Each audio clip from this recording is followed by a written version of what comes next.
is TGC Requiem with a Jund deck tech.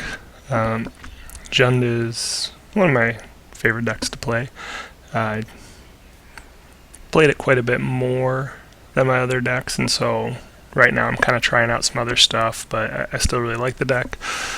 Like to play it a lot, so even though I've been playing a lot of Elves lately and I've been testing some Bug Delver in Modern. Basically, the thing with Jund decks, you're trying to grind your opponents down to basically no resources and win the game at that point. Getting your opponent into top deck mode is definitely a thing with Jund. Liliana of the Veil is a big piece of that, making your opponents discard cards, trying to get into top deck mode. The nice thing about Jund, which appeals is part of the appeal of it over Abzan, is Dark Confidant can kind of help offset Liliana by giving you 2 cards a turn, maybe, if you can pair those two together, versus Abzan, where unfortunately Abzan tends to have a higher curve, and playing Dark Confidants is almost too costly. But basically the structure for Jund is you're going to start out with some amount of hand disruption, and that could go anywhere from 6 to 8. I've seen it get ridiculously high at times post-board, but 6 to 8 is fairly reasonable. Right now, Inquisition's really good. Thoughtseize is always good, but there's a lot of punishing strategies to the life loss right now, namely burn. Lightning Bolt is the other big reason to be in Jund versus Abzan. So I played a lot of Abzan before I started playing Jund, and maybe it's a part of just the fact that my buddies were playing a lot more aggro style decks, such as Affinity and Zoo and Stompy, and they were playing just a bunch of different stuff like that at the time. Abzan was just too slow. I mean, Abrupt Decay is a great spell, but if you couldn't hit them until turn 2, I mean, you were just playing too far behind too fast. So Lightning Bolt, it's called the best removal spell in Modern for a reason. It's just very efficient, 3 damage. And then the other benefit to it is, sometimes it's just lethal. Sometimes it's that last 3 points of damage that you need. Another big thing for Jund is going to be complementing your creature suite with some man lands. 2 Raging Ravine, 2 Treetop Village seems fairly common right now. I'm kind of tempted to replace a Treetop Village with a mountain just because of all the land destruction going on right now to counteract Amulet and Tron. But for the moment we'll leave it as is. The creature suite primarily is right here in your 2 drops. This is the biggest part of it. You got your 4 Dark Confidants, which is card advantage. You're actually, again, keeping the curve very low so that you can try and not take more than 3 damage most of the time. As you can see, we only have 2 cards over 3 CMC. So Dark Confidant, basically at upkeep, you're going to reveal the top card of your library, put that card into your hand. And again, this is before draw step, so it gives you 2 cards. But, when you're revealing 3, you're going to take 3 life. If you happen to hit your 1 Tasigur, you're going to lose 6 life, which is a pain, but it doesn't happen very often. But you're also just going to draw lands a lot, and it'll help feed your lands.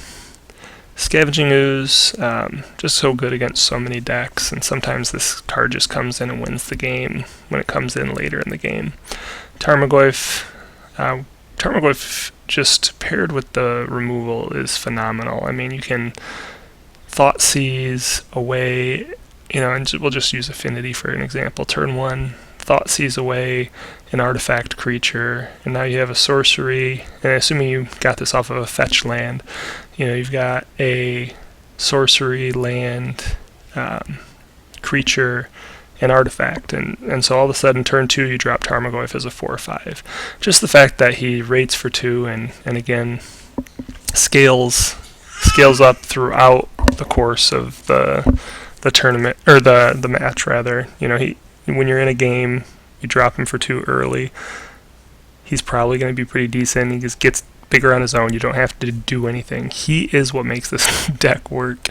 I did play test without him for a while before finally just doing it, and there's no creature that works in this deck like Tarmogoyf does. It's just, you can't do it. So you could definitely do budget decks, but you're gonna see a significant decrease in your win rate. Terminate, just great removal, and the anti-regenerate clause actually can be somewhat relevant in matchups.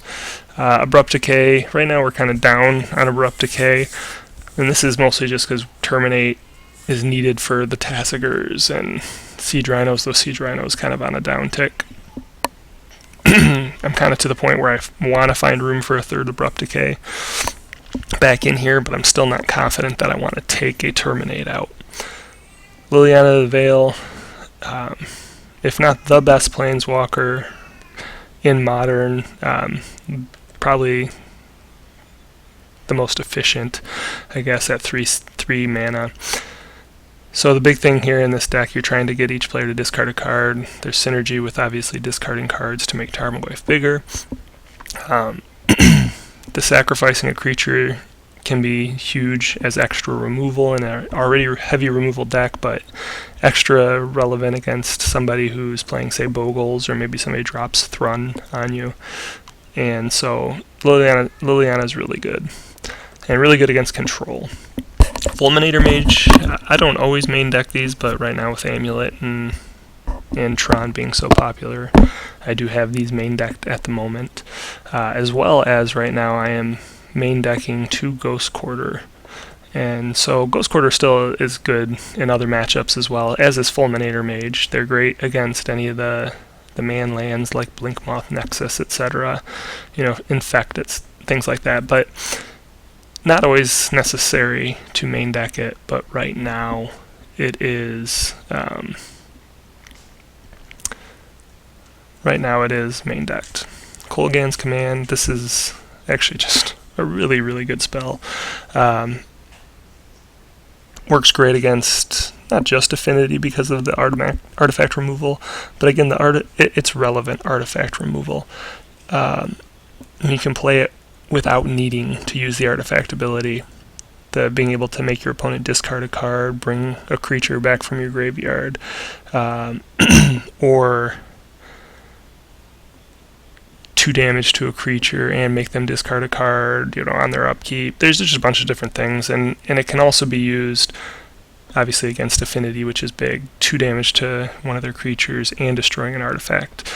And at the same time, destroying, say, an Aether Vial against Merfolk and doing 2 damage to one of their lords, perhaps, is another, great use of the card. It's just really versatile. So, Maelstrom Pulse, I can't leave home without one. When I run into like a Planeswalker and I have no other answer, it drives me nuts. So Maelstrom Pulse, there's always going to be one.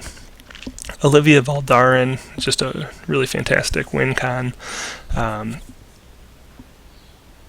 Basically, since she's kind of at the top of your curve, ideally your opponent has spent removal by the time you drop her. And if possible, you're dropping her with the ability to fire off her first ability right away. And don't forget, you can fire that ability at one of your own creatures if it's not going to kill them. Obviously you could do it even if it does kill them, but if you do it to a creature and it doesn't kill them, you're just making Olivia bigger right off the bat. So just something to keep in mind. And then Tassiger for card advantage. And we only run him as a one-off because of the Dark Confidant, and I'd love to run 2, but I'm not that frisky. So that's the main deck. In the sideboard, Duress when you need extra removal. I'm on 7 in terms of 7 cards total in terms of my 75 for hand disruption. Duress can come in against burn, but also against control decks, and it can also come in against combo decks. And so it's just when I need an extra one, I can bring it in. And for the most part, the decks that I want it, I can bring it in. And again, in Burn, I'm trying to take out Thoughtseize, so it's essentially a free replacement. Knight of Souls Betrayal. This is just to handle all the kind of decks out there that are running a large assortment of small creatures. Ancient Grudge is primarily in there for affinity, but I mean any artifact type deck, you might be able to use it against Tron to hit a Wormcoil and then the Death Touch token or something like that. Combust. So I mentioned earlier really wanting a third Abrupt Decay, and I thought about putting a third Abrupt Decay in here, but I also like the fact that Combust can hit as extra hard removal against Celestial Colonnade. Starting to see an uptick in Jeskai control. I know that there's Rending Volley out there, but I also like that Combust can get that 5th point of damage in against, say, Siege Rhino, something like that. So I prefer Combust at the moment. Rending Volley is certainly a good choice, and obviously this can be used to kill off a Deceiver Exarch and break up the twin combo. Anger of the Gods. This is just one of the cards here for kind of the aggro decks that are going on right now. Elves, for example, a deck that is near and dear to my own heart. But yeah, so it's good against that. Could be good against, Zoo, things like that. So I just like to at least run one. Prefer to run two, but you can't always find room.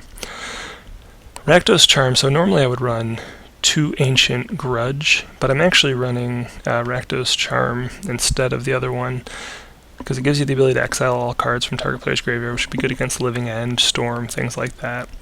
Still gives you the Destroy Artifact clause, and then it also is each creature deals 1 damage to target or to its controller. And so, again, the exile card from graveyard is good against Storm. It's good against Living End. Destroy target artifact is good against a lot of things. And each creature deals 1 damage to its controller. Can be used when twin combos off for infinite creatures to essentially do infinite damage to themselves. So that's why I keep that in there. Huntmaster, a Fulminator Mage, another Fulminator Mage just when we're really needing to ramp up the land destruction, as well as an extra Ghost Quarter. Huntmaster of the Fells, this is just a real grindy mid-range card. It also can be good against Burn to an extent, if you can get the life gain off of it right away. So I probably would bring it against Burn, just more so because I have enough other things I want to take out. But mostly against grindy mid-range matchups. Engineered Explosives, this is just other great removal.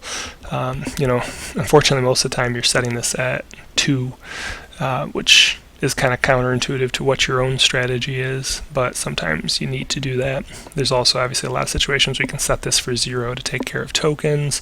1 will take care of a lot of elves, but again, like 2 for affinity, 2